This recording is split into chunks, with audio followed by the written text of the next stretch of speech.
Ligne droite, vue de haut. Liselotte Dutreuil. Je la refais. Bonjour les auditeurs. Bonjour Maude, bonjour à tous les auditeurs, bonjour même à toute l'équipe de la rédac. Ce matin, on va à nouveau parler wokisme avec Sylvie Pérez qui était venue chez nous il y a quelques mois, souvenez-vous. Et sa thèse était particulièrement intéressante puisque elle prophétisait la chute du wokisme, une chute qui n'aurait pas besoin même d'acteurs extérieurs et qui serait provoquée simplement dans l'ADN même du wokisme. Et donc c'est bien pour parler de ça qu'on la reçoit aujourd'hui, puisqu'aujourd'hui, il semblerait que tout le monde s'accorde autour de cette idée. Bonjour Madame Pérez. Bonjour, bonjour.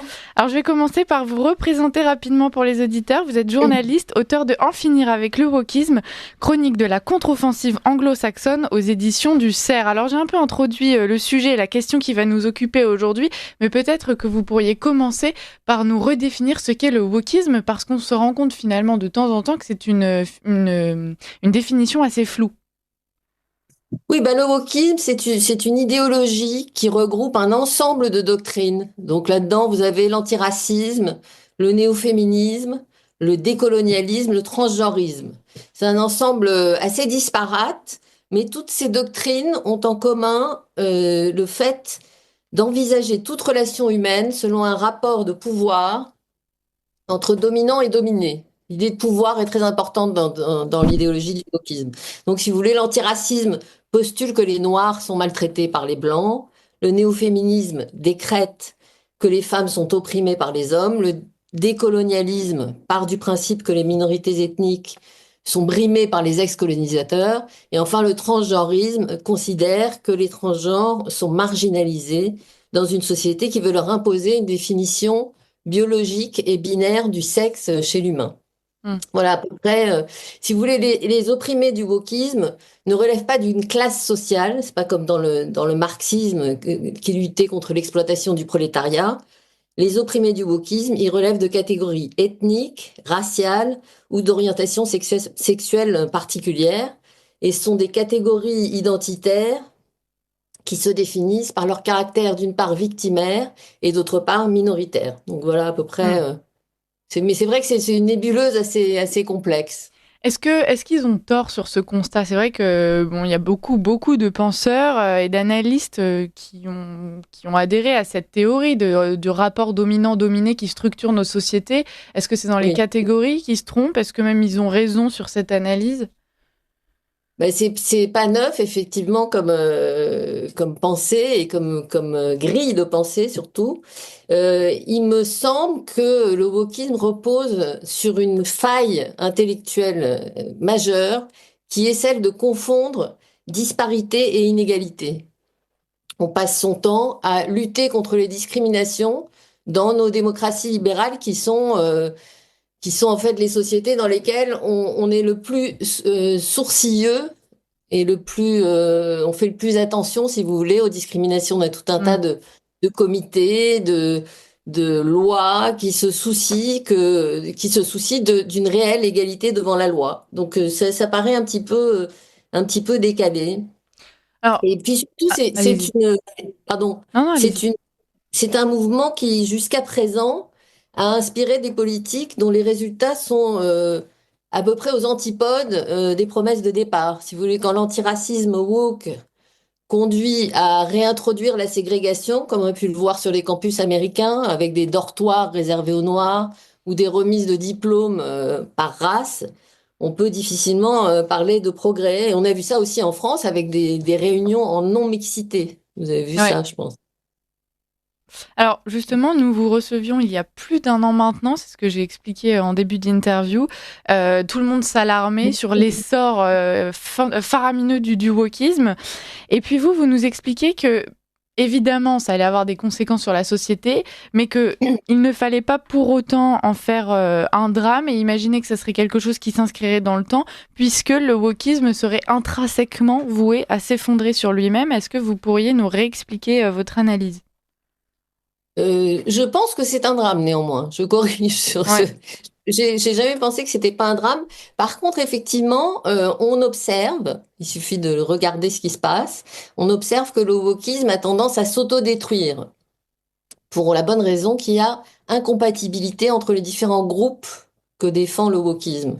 Vous avez sûrement entendu parler récemment du livre Transmania. Mm. Oui, On ce a sont les... beaucoup reçu leurs auteurs sur la radio, Ah bon. on suit leurs travaux.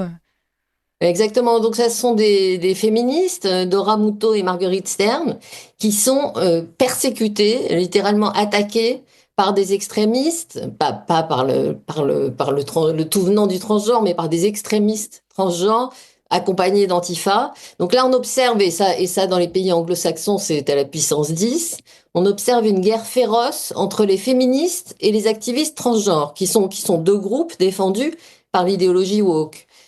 Les lesbiennes sont traitées de racistes sexuelles quand elles refusent de coucher avec une transfemme, c'est-à-dire avec un homme Mm. qui se sent femme. Quand même une expression raciste sexuelle à laquelle on n'aurait pas pensé il y a quelques années. Ce qu'il y a, c'est que les transgenres ont redéfini l'homosexualité. C'est plus l'attirance entre deux personnes de même sexe, c'est l'attirance entre deux personnes de même genre. Donc Ouais. possiblement l'attirance entre un homme et une femme. Vous voyez que ça change considérablement la donne. Évidemment, cette nouvelle définition ne convient pas tout à fait aux homosexuels. Les musulmans, qui font aussi partie de ces catégories de population que veut protéger le wokisme, car Mm. minoritaires et primaires, les musulmans ne goûtent pas beaucoup l'éducation LGBT à l'école. Ils n'ont pas envie que leurs enfants y soient exposés. Donc, si vous reprenez l'ensemble, il y a incompatibilité entre les femmes et les transgenres, entre les homosexuels et les transgenres, entre les musulmans et les LGBT. Si vous ajoutez à ça les guerres intestines au sein de chaque groupe identitaire, parce que par exemple, vous avez les féministes noirs rejettent le féminisme blanc, dominant, impérialiste. Si vous voulez, il y a cette espèce de mécanisme où l'allié d'hier devient l'ennemi d'aujourd'hui. On a vraiment l'impression que ce grand projet de départ, plein de bonnes intentions, commence à craquer de partout. Voilà, Ouais. voilà ce qui... On a l'impression que chaque membre justement de cette grande communauté woke veut essayer de prouver qu'il est la victime justement par excellence et que finalement ce serait la guerre à celui qui est le plus victime de tous. Exactement, ça me fait penser à la phrase de... Vous savez, Pascal Bruckner a écrit un livre qui s'appelle Je souffre donc je suis, Mm. justement sur cette tendance à la victimisation, et dans laquelle il explique que ce que voit une victime quand elle voit une autre victime, ce qu'elle voit en premier, c'est un concurrent. Ouais. C'est ça. Donc c'est pas très épanouissant pour une société parce que justement ça ne crée pas tellement de liens et ça crée plutôt des hostilités entre les uns et les autres. Mm. Alors justement, malgré donc cette thèse, vous êtes consciente, vous l'avez dit, de la façon dont cette idéologie abîme nos sociétés. Une fois évanoui, le wokisme va-t-il laisser des traces? Et si oui, lesquelles, Sylvie Pérez? Oui, je pense qu'il faut pas une seconde prendre le wokisme à la légère. C'est une idéologie, si vous voulez, qui se présente comme une idéologie du bien, on l'a dit, une idéologie du cœur sur la main, qui veut défendre les opprimés, qui serait contre. Mm. Et Effectivement. c'est difficile de s'opposer au bien. C'est ce qui fait que le wokisme avance tranquillement et pénètre toutes les institutions, les universités, les entreprises, les médias, les musées, les sports de compétition. Vraiment, il s'occupe de tout. Et c'est tout le paradoxe, c'est que le wokisme progresse avec la bénédiction des sociétés qu'il veut renverser. Et donc, il s'insinue partout, il détruit tout. Il s'en prend même aux enfants avec ce qu'on appelle la médecine du genre. Vous avez dû Mm. en parler un certain nombre de fois, qui consiste à prescrire des hormones synthétiques aux mineurs qui souffrent de dysphorie de genre. Donc, oui, je pense qu'il faut prendre très au sérieux le wokisme. Donc, je suis effectivement consciente des effets du wokisme. Maintenant, vous me demandez quelles sont les séquelles. Est-ce qu'il y en a? Et c'est évident qu'il y en a. Les séquelles sont très concrètes. Ce sont par exemple les cicatrices des jeunes femmes qui se sont fait couper les seins pour soigner un mal-être psychologique. C'est Mm. c'est vraiment, ce sont presque des mastectomies qu'on pourrait presque qualifier de cosmétiques pour ressembler à un homme.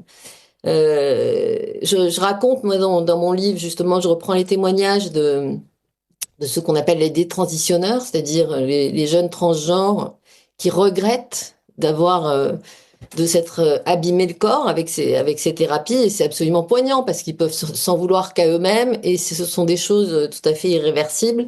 Les bloqueurs de puberté aussi laissent des séquelles. Vous savez ce que c'est, les bloqueurs de Ouais. puberté? Oui, mais vous Pour pouvez le réexpliquer rapidement à nos auditeurs. Eh ben, ça laisse aussi des séquelles. C'est ce qu'on prescrit dès les premiers signes de la puberté, soi-disant pour laisser une pause, pour laisser à l'enfant le temps de réfléchir s'il est un garçon ou une fille. Et c'est des médicaments qu'on donne aux filles dès les premiers signes de puberté, dès 10 ans. Et pour les garçons, c'est plutôt vers 11-12 ans. Les inhibiteurs d'hormones interrompent la croissance du pénis. Donc, s'ils prennent ensuite des oestrogènes, ils vivront adultes avec le pénis d'un garçon de 12 ans. Bon, qui plus est, ces traitements ont des effets néfastes sur le développement du cerveau, sur la croissance, les os sont fragilisés, enfin bref. Et on voit des jeunes filles qui sont passées par là et qui, à 21 ans, ont des signes de ménopause. Donc Ouais. c'est extrêmement triste. Donc voilà, ça, ce sont des séquelles très concrètes. Et puis, il y a évidemment les séquelles dans un tout autre registre, qui sont par exemple le déboulonnage des statues dans l'espace public. On a vu ça dans des dimensions folles aux États-Unis, avec des statues de Christophe Colomb ou du général Lee qui étaient retirées, des statues superbes. La réécriture des œuvres littéraires. Il y a eu le cas de Roald Dahl. Et puis ici en Angleterre, on a par exemple la Royal Shakespeare Company qui est censée protéger et transmettre l'œuvre de Shakespeare et qui n'a qu'une seule idée en tête, c'est démontrer à quel point les œuvres de Shakespeare sont racistes. Donc c'est un peu l'inverse Ouais. de ce qu'on souhaite. Voilà, ça ce sont des séquelles. Est-ce qu'une fois que le wokisme va s'effondrer, est-ce que tout ceci, on pourra en revenir ou est-ce que de toute façon, ça a marqué au fer la société? Est-ce que vous pensez que ça a imprégné notre façon même de penser, de concevoir l'humain, à tel point que même une fois que le wokisme aura disparu, c'est quelque chose qui restera une sorte de biais psychologique qu'on pourrait conserver? Non, je pense que bien sûr qu'on peut en revenir. Et puis de toute façon, comme on le disait au départ, ce sont pas des analyses inédites. Le Ouais. fait de s'occuper du plus faible, tout ça, ce sont des choses qui imprègnent nos sociétés. Donc c'est là et ça restera là. Ce sont les outrances du wokisme dont il faut se débarrasser et qui ont tendance justement à détruire ce qu'on voulait instaurer au départ. Mm. C'est On, ça qui. On va passer à Ouais. l'élection de Donald Trump, puisqu'évidemment, elle est dans toutes les têtes. Ça, c'était un signe fort du rejet de cette idéologie par son propre berceau, puisque c'est quand même une idéologie qui émerge initialement aux États-Unis. Est-ce que vous rejoignez justement ces analystes qui déduisent de l'élection de Trump la fin prochaine du wokisme, ou bien est-ce que vous pensez que malgré le symbole très fort de cette élection, le processus sera encore très long?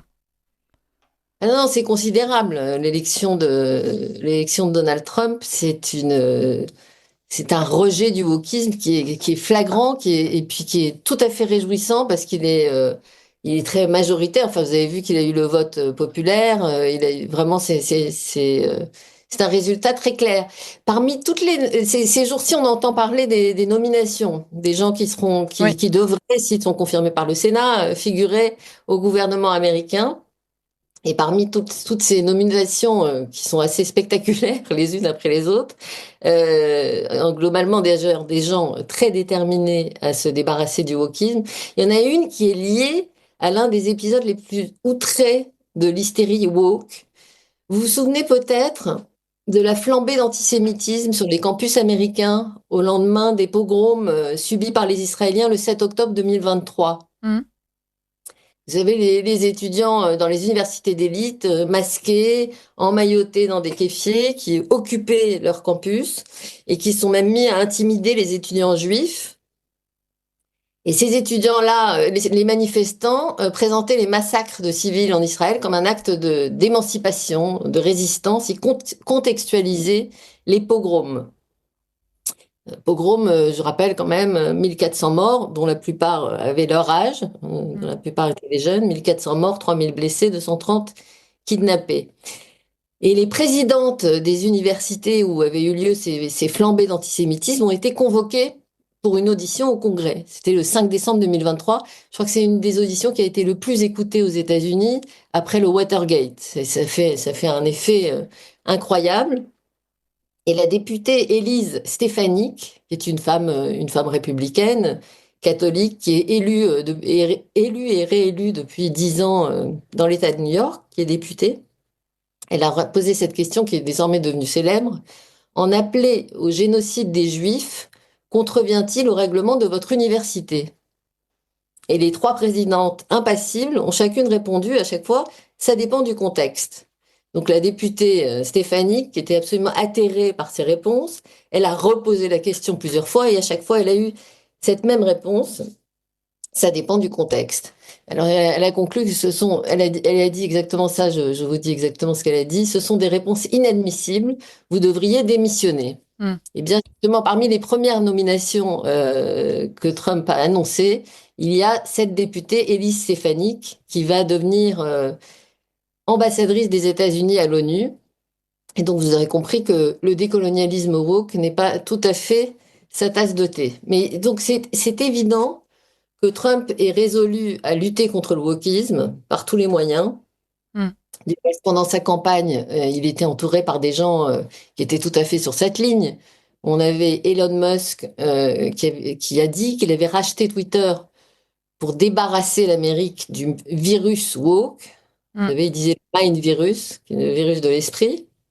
J.D. Vance, James David Vance, qui sera vice-président, il était jusque-là sénateur de l'Ohio. Il a fait passer, il a rédigé une proposition de loi pour supprimer les départements DEI. Vous savez, ces départements diversité, égalité, inclusivité, pour supprimer toutes ces administrations dans l'administration fédérale, toute cette bureaucratie. Je ne sais pas s'il faut expliquer ce que c'est que DEI. Ouais, allez-y rapidement, oui, en quelques mots. Ce sont des programmes pour sensibiliser, si vous voulez, les employés, à la fois dans les entreprises et dans les administrations, pour sensibiliser les employés, les fonctionnaires, les étudiants dans les universités, les sensibiliser au racisme systémique, au suprémacisme blanc et les convertir en gros à l'idéal diversitaire. Donc Vance était absolument contre et Trump lui-même a déclaré récemment qu'il allait démanteler toute cette bureaucratie woke des universités, etc.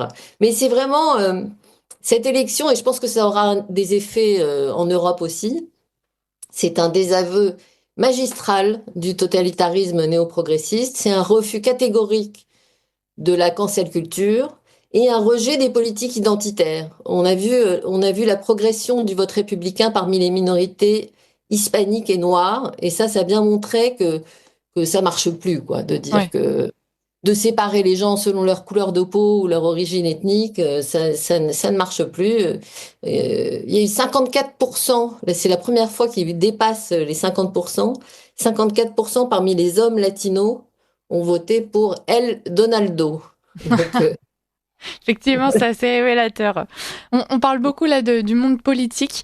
Néanmoins, ce qu'on pouvait lire dans la presse ces derniers temps, c'était que, donc justement, je vais citer le Figaro ou Valeurs Actuelles en l'occurrence, que c'était le monde de l'entreprise qui était l'un des premiers à avoir fait marche arrière concernant le wokisme. Est-ce que ce premier ralentissement justement était prévisible? Est-ce que vous vous attendiez à ce que ça vienne de ce secteur?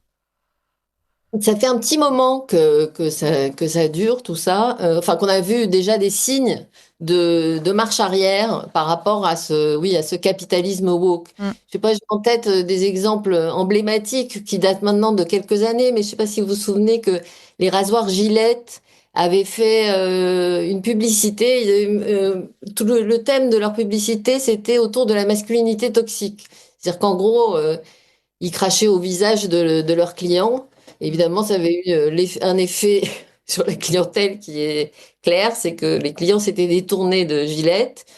Et il y avait eu aussi le cas de la marque de bière Budweiser, qui avait pris pour icône un transgenre qui s'appelle Dylan Mulvaney, qui était vraiment un transgenre, enfin un homme en robe, quoi. Et là aussi, ça n'avait pas été très payant par rapport aux clients aux buveurs de bière, quoi. Aux buveurs de bière typiques, disons. Je crois que plus récemment, Toyota, Harley-Davidson ont tourné le dos au wokisme. Mais pour revenir un petit peu, je pense qu'il va y avoir évidemment un coup d'accélérateur. également lié à l'élection de Trump. Je ne sais pas si vous avez entendu parler de Vivek Ramaswamy. Allez-y, non? Je vous donne. Il vient, donc c'est un homme d'affaires de 39 ans. Il s'était présenté aux primaires d'ailleurs. Il voulait devenir président de la République. C'est quelqu'un de très ambitieux, 39 ans, homme d'affaires assez génial, né aux USA de deux parents indiens. Et c'est lui qui vient d'être nommé aux côtés d'Elon Musk dans ce nouveau département qui va s'appeler Department of Government Efficiency, DOGE, vous savez, qui va être chargé de faire la chasse aux gabegies parmi les dépenses d'État. Ouais. Donc, et alors, ce Vivek Ramaswamy, donc, qui maintenant va être un peu au sommet du gouvernement, avait écrit en 2021 un livre qui s'appelle Woke Inc. Inside the Social Justice Scam, l'arnaque de la justice sociale et ses méfaits sur l'entreprise.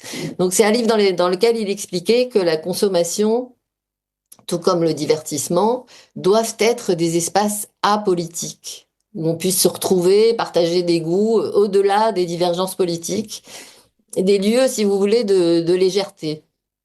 Donc, si vous voulez, avec le wokisme, tout est politique. Le personnel est politique. Votre orientation sexuelle, qui est quand même la part de vous-même la plus intime, est politique. Ça devient un motif de manifestation, de fierté, de revendication. Et ça, c'est évidemment invivable. Et au final, c'est le propre du totalitarisme. Mm. Donc voilà, donc ce Vivek Ramaswamy qui vient d'être nommé dans ce gouvernement Trump 2 est évidemment farouchement opposé au capitalisme woke. Vous connaissez peut-être le slogan Go woke, go broke, qui dit le wokisme mène à la ruine. Et voilà, le problème du wokisme, c'est qu'il détourne les institutions de leur mission. C'est-à-dire on donne aux entreprises des missions environnementales et sociétales. Vous savez, ce sont les labels RSE, Ouais. responsabilité des entreprises. On occupe les entreprises à autre chose que ce qu'elles sont censées faire. On leur fait organiser des stages antiracistes, on leur dit de se soucier de parité, etc. Et tout ça, ça nuit à la rentabilité économique. Et j'aime bien cette explication de l'économiste Milton Friedman, qui expliquait que ça équivaut en fait, le fait de politiser les entreprises, ça équivaut à une sorte d'impôt idéologique, en ce sens que la perte de rentabilité qui est due aux objectifs sociétaux et qui implique une perte de rémunération, elle implique pardon, une perte de rémunération pour les salariés, d'une part, une perte de dividendes pour les actionnaires et une perte au final de pouvoir d'achat pour les consommateurs. Mm. C'est tout perdant, si vous voulez. Voilà. Alors, on comprend bien que le wokisme est en train de s'effondrer, Sylvie Pérez, mais là, on parle beaucoup des États-Unis. On parle un petit peu, on peut parler éventuellement des BRICS et des pays émergents où, en vérité, le wokisme n'a jamais pris parce que on connaît l'ancrage très culturel, plus traditionnel en tout cas de ces sociétés. Donc, c'est forcément un peu compliqué d'implanter ce genre de théorie. Est-ce que l'Europe ne risque pas de devenir le bastion de l'idéologie woke, avec des militants qui d'ailleurs seraient de plus en plus virulents? Alors, sur les BRICS, je ne connais pas bien la question. À part pour le Brésil, le wokisme a été un thème très important au Brésil dans la bataille électorale pour la présidence au Brésil en 2022. Donc, c'est pas du tout absent au Brésil. Et d'ailleurs, il y a eu, enfin, je sais pas si vous avez vu, mais récemment, il y a eu une bagarre entre Twitter et les autorités et le nouveau président Lula, le nouveau président brésilien, qui lui qui a créé un secrétariat des politiques digitales, une espèce de ministère de la vérité, et qui avait nommé un procureur national pour la défense de la démocratie. Vous savez, c'est toujours le prétexte. Il faut brider l'information pour protéger la démocratie. C'est un peu ce qui nous guette un peu partout. C'est cette espèce d'idée orwellienne. Et donc, Twitter a été interdit au Brésil. Vous imaginez, ça a été un peu comme ce qui se passe en Chine, quoi. Enfin, ça a pris des proportions incroyables. Et c'est que depuis début octobre que les Brésiliens ont à nouveau accès à Twitter. Donc là, bon, ailleurs dans les BRICS, je sais pas, mais je sais qu'au Brésil, c'est un thème qui existe avec cette espèce de d'hystérie autour de la désinformation et des fake news. Mais alors votre question, c'était sur l'Europe. Sur l'Europe, ouais, qui deviendrait le nouveau bastion du wokisme. Alors ça, j'en doute, je vais vous dire honnêtement, ça m'étonnerait parce que si vous regardez, on a subi la vague woke qui est venue de l'anglosphère, justement, que c'était très forte aux États-Unis, puis est arrivée en Angleterre, puis a gagné la France et toute l'Europe. Vous avez bien vu qu'on a importé tel quel le lexique woke. Vous avez appris un jour que vous étiez invisibilisé. On parle de culpabilité blanche, de culture du viol, de non-binarité, de blanchité. En fait, ça, c'est des mots qu'on a très vite adoptés. Et ben, je pense que de la même façon, la vague anti-woke s'exporte maintenant en Europe. On réplique les méthodes qui ont été mises au point dans les pays anglo-saxons. C'est d'ailleurs tout le propos de mon livre. C'était justement de documenter, comme ils ont de l'avance sur nous, j'ai voulu documenter les outils anti-woke qui ont été développés chez les anglo-saxons, du fait qu'ils ont été frappés avant nous. On peut donner quelques exemples si vous voulez, mais je ne sais pas si on a le temps. Ouais, on peut aller-y rapidement et puis on va essayer d'accélérer sur la fin. D'accord. Non, mais il y a l'Observatoire du décolonialisme et des idéologies identitaires qui est un organisme d'universitaires qui lutte contre l'intrusion du wokisme à l'université. Vous avez l'Observatoire de la petite sirène à propos du transgenrisme. Vous avez l'Association de défense des serviteurs de la République. Enfin, j'invite vos auditeurs à aller regarder La France en partage. Et puis, d'ailleurs, dans votre domaine, l'Institut libre de journalisme qui veut lutter contre le conformisme médiatique et offrir une alternative aux écoles de journalisme qui sont pour la plupart malheureusement un peu woke. Ouais. On peut citer d'ailleurs le dernier ouvrage de Xavier Aimant justement, qui parle de cette influence du wokisme, de l'idéologie d'un certain gauchisme au sein de ces écoles. Chers auditeurs, on vous invite à vous le procurer. Alors il nous reste 4 minutes, à peine moins, Sylvie Pérez, on avance. Cette idéologie woke, elle nous a déjà prouvé qu'elle avait une capacité de mutation extraordinaire en très peu de temps. Est-ce que pour survivre, elle ne pourrait pas justement réussir à muter ? Vous avez raison en ce sens que c'est une idéologie qui évolue sans arrêt. C'est l'auteur franco-marocain Driss Ghali qui définit le wokisme comme le parti de la mise à jour perpétuelle. J'aime bien cette expression. Ouais. C'est vraiment ça, quoi. Ce qui était vrai hier n'est plus valable aujourd'hui. Il faut sans arrêt, un jour, on n'a plus le droit de dire tel mot, puis il faut utiliser un autre mot dont on n'avait jamais entendu parler et complètement oublié ce qu'on a toujours su. C'est assez étrange. Et puis oui, il y a ce mécanisme vous savez, il faut toujours aller plus loin, plus loin, plus loin. Donc le wokisme s'en est d'abord pris aux hommes au titre de la masculinité toxique. Et puis il s'en est pris aux femmes pour lutter contre l'oppression des transfemmes, c'est-à-dire les hommes qui se sentent femmes. Le wokisme s'en est pris à l'hétérosexualité, modèle jugé excluant pour les homosexuels, et il s'en prend maintenant, comme on peut le voir, à l'homosexualité, modèle jugé excluant pour les transgenres. Vous savez que maintenant l'acronyme LGBTQIA+ est en pleine récession. Il y a des associations qui s'appellent LGB, c'est tout. Donc il mute, c'est vrai, le wokisme. Et on peut imaginer que, comme un virus, il est de moins en moins virulent à mesure qu'il mute. On en revient à l'expression d'Elon Musk, qui est décidément la star du moment. Son expression qui parle de virus woke, mind virus, le virus de l'esprit qui corrompt les esprits. Et je crois qu'aujourd'hui, du fait que le wokisme, très habilement, a réussi justement, comme je l'expliquais, à s'insinuer dans toutes les administrations, les institutions, etc. Maintenant, il y a de plus en plus. Avant, ça pouvait paraître comme un phénomène un peu à la marge. Et je crois qu'aujourd'hui, il y a de plus en plus de gens qui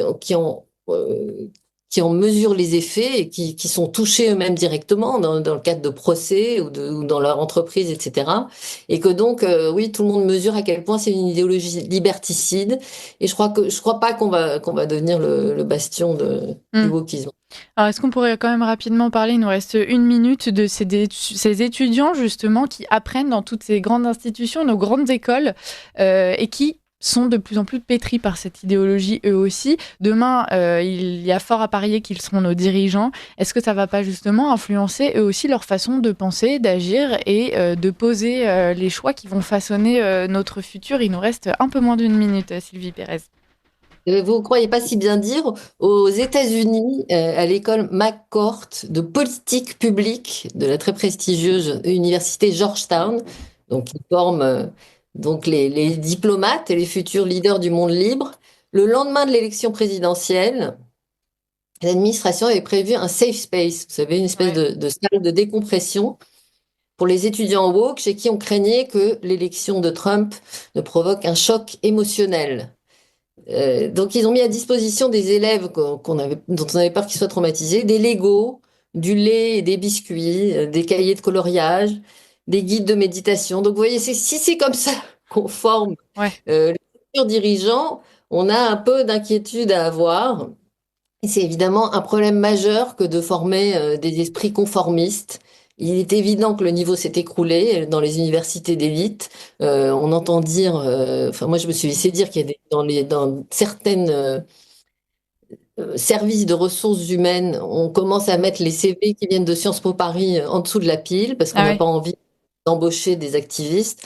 Donc oui, je crois qu'une société performante se doit de former des gens instruits et cultivés plutôt que des militants. Ouais. Bon, bah écoutez, on attend de voir la suite et de toute façon, on vous réinvitera pour continuer à documenter cette évolution du wokisme. Merci d'avoir été avec nous, Sylvie Pérez. Je rappelle que vous êtes journaliste, auteur de En finir avec le wokisme, chronique de la contre-offensive anglo-saxonne, un ouvrage intéressant et surtout très complet à vous procurer, chers auditeurs. C'est aux éditions du CERF. Merci beaucoup et à très bientôt, Sylvie Pérez.